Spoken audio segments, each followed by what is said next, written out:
Hi, what's up, everybody? It's Will and Willpower Astrology, and I'm going to just briefly talk about today's full moon in Pisces leading up to the next new moon, which is going to be a Libra in a couple weeks. I don't have the exact date in front of me.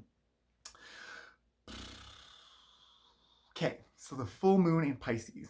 Full moons are a time where the subconscious is lit up by knowledge and consciousness, right? So we talk about the full moon is like howling at the moon. We talk about the full moon is, people are going crazy. It's because we're lit up with energy. The vitality and energy of the sun is reflected off of the full surface of the moon, and we kind of have this light shining in our chart wherever this lands in Pisces in our chart.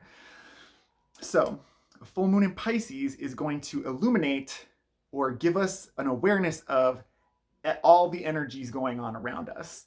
The water signs, Cancer, Scorpio, and Pisces, are all very intuitive and emotional. They feel things. Cancer feels my own feelings. Cancer is about what I feel and what's coming up from within me.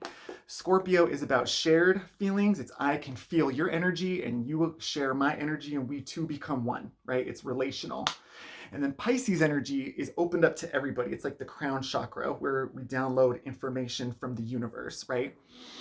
So full moon in Pisces means that like maybe we're kind of like hearing everybody's voices in our head. Maybe it's like it's just lots of things kind of swimming out in the ether. So sometimes when this happens, we need to kind of go, okay, what is happening around me? And is this me? Do I agree with that? Am I vibing with this, or am I just absorbing it right now? Right? So it can be very emotional, like because it's that water element and it's the mutable water sign, so it's changeable. It's kind of changing to its environment.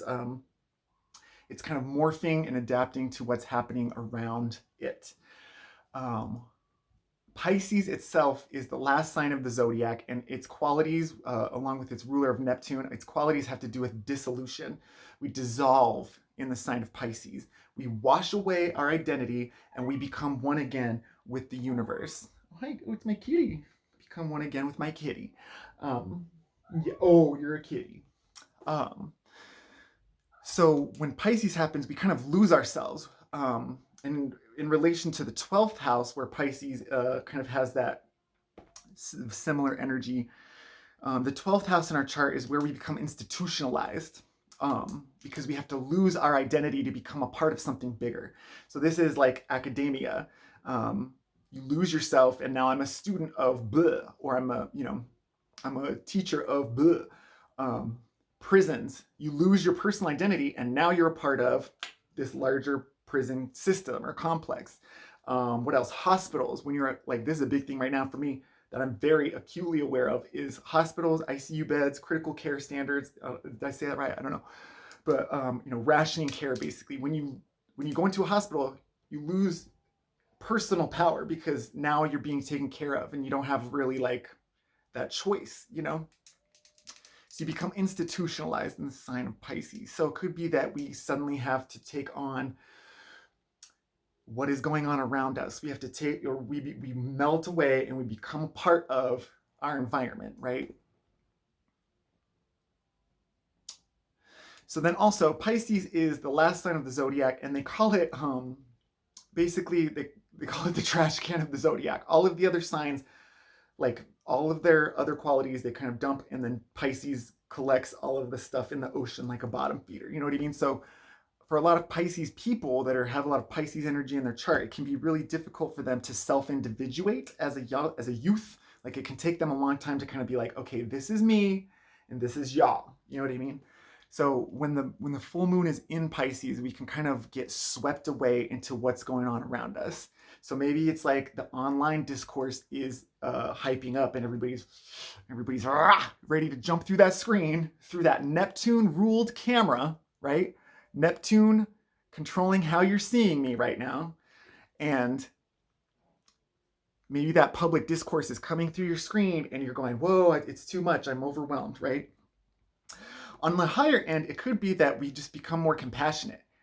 Neptune is like basically a higher octave of Venus, and it's like a highly spiritual sign and ruled by that spiritual antennas up glyph of Neptune.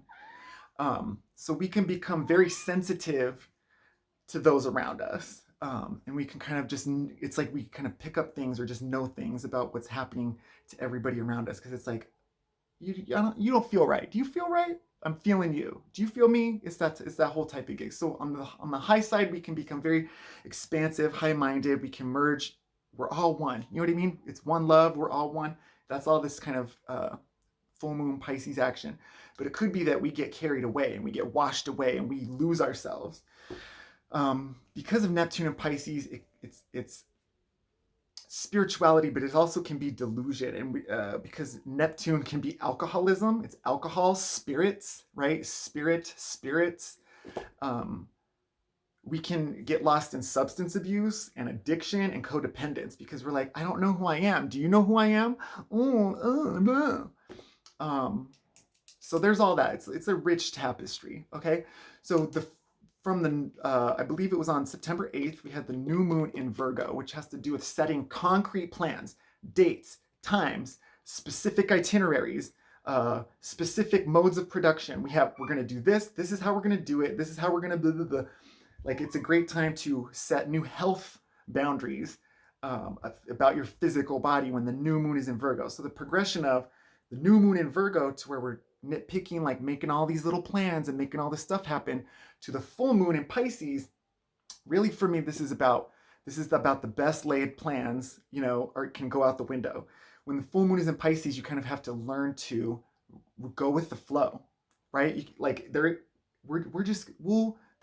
What is that thing? Nature does not rush, and yet everything always happens. You know what I mean?